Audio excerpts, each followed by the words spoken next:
Hah? Kemarin kan nonton timnas Pak, tapi kan sayangnya gagal Nonton bareng.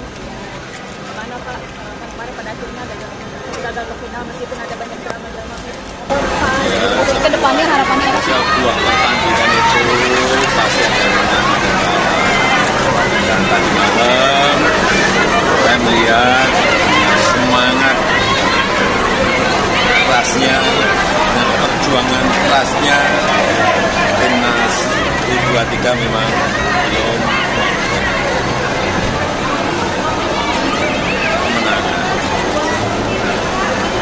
Dan kesempatan dan peluang untuk masuk ke Olimpiade itu masih 2 kali diperebutkan di juara 3-nya, dan kalau ya kita harapkan bisa masuk, kalau tidak masih ada pertemuan lagi nanti dengan dunia dari Afrika. Kalau feeling saya masuk Olimpiade, insya Allah ya. Pak, sedikit target Pak untuk Pak Menteri Pak.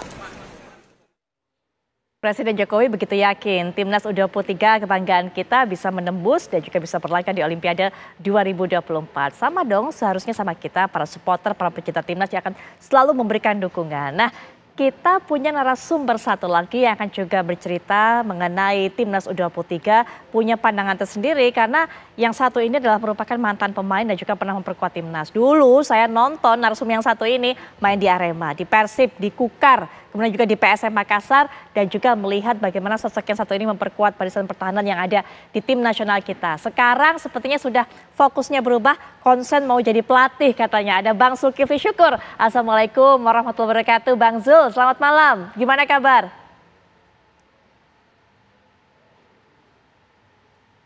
Bang Zul?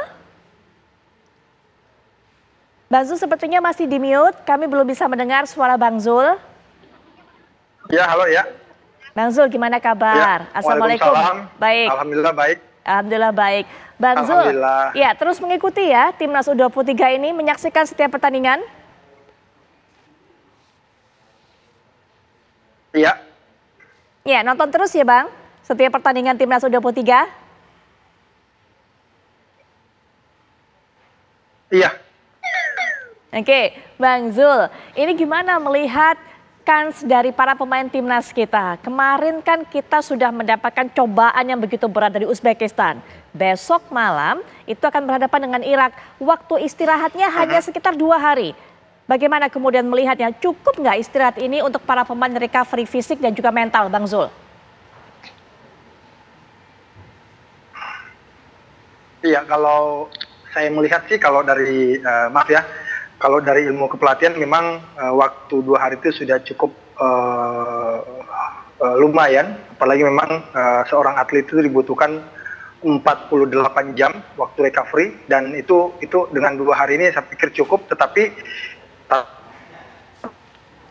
saya melihat di sini adalah bukan mengenai recovery mereka, tetapi mengenai mental, mengenai mental, apalagi di pertandingan kemarin.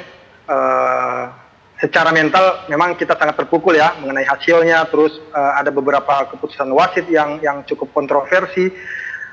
Itu mungkin pelatih harus lebih fokus ke pengembalian mental mungkin ya.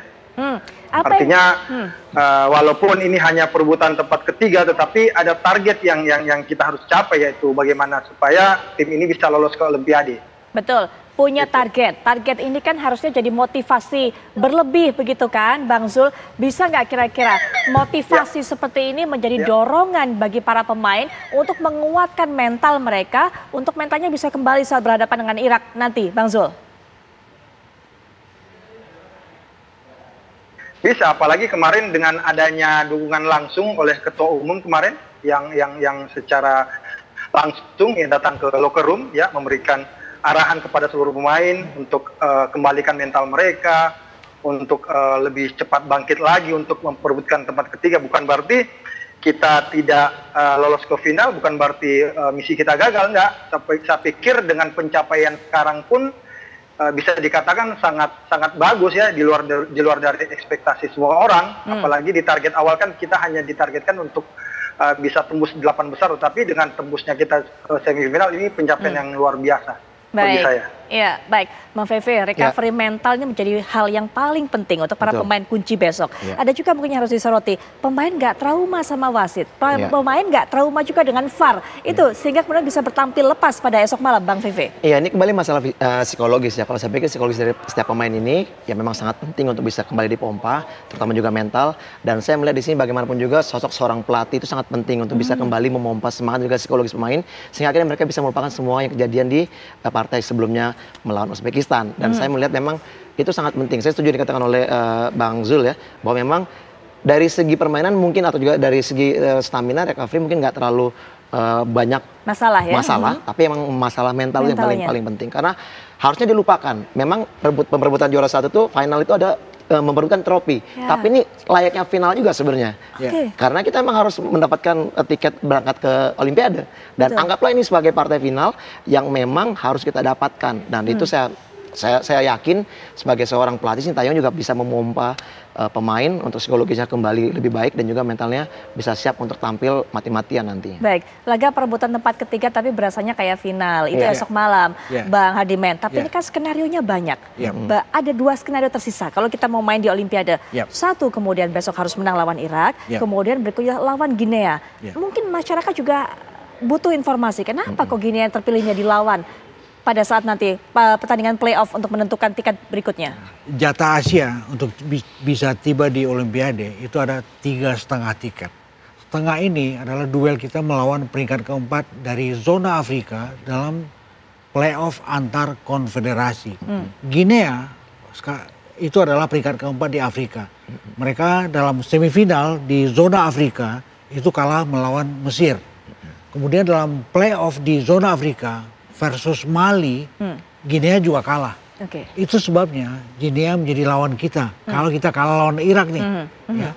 Dan duel ini juga penting. Ini duel terakhir memperebutkan tiket ke-16 ke Olimpiade Paris nantinya. Dan itu akan berlangsung tanggal 9 Mei.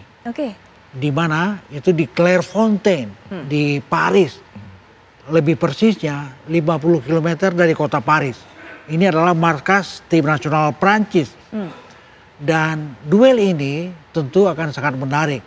Kalau Indonesia sebutlah sekali lagi kalah melawan Irak. Dan kita harus ketemu dengan Guinea. Dan boleh jadi skuad Indonesia pasca melawan Irak besok dan kita kalah, sebutlah seperti itu. Kita tidak pulang ke Indonesia. Saya pikir Indonesia langsung ke Paris. Di mana itu menjadi medium pertempuran Indonesia melawan Guinea. Persis seperti yang dijelaskan oleh situs resmi FIFA. Tetapi Putri, saya tidak berharap itu terjadi. Kita tiba di Paris besok. Ketika kita bisa mengalahkan Irak. Harapan kita. Amin. Amin. Harapan kita itu. Tapi kita hanya berhitung karena memang segala macam kemungkinan terjadi. Kalau ternyata kalah dari Irak, harus kemudian bertanding lagi untuk bisa mendapatkan tiket menuju Paris. Artinya perjuangan atau juga perjalanan semakin panjang. Ya kan? Luar biasa ini. Lama nggak ketemu keluarga. Ini skuad Indonesia Under 23, mereka pelatnas TC di Dubai.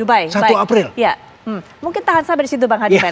Kita akan bahas, kita akan soroti mengenai betapa lamanya perjuangan dari Timnas U23, tapi tentunya setelah jeda berikut ini kami sudah kembali.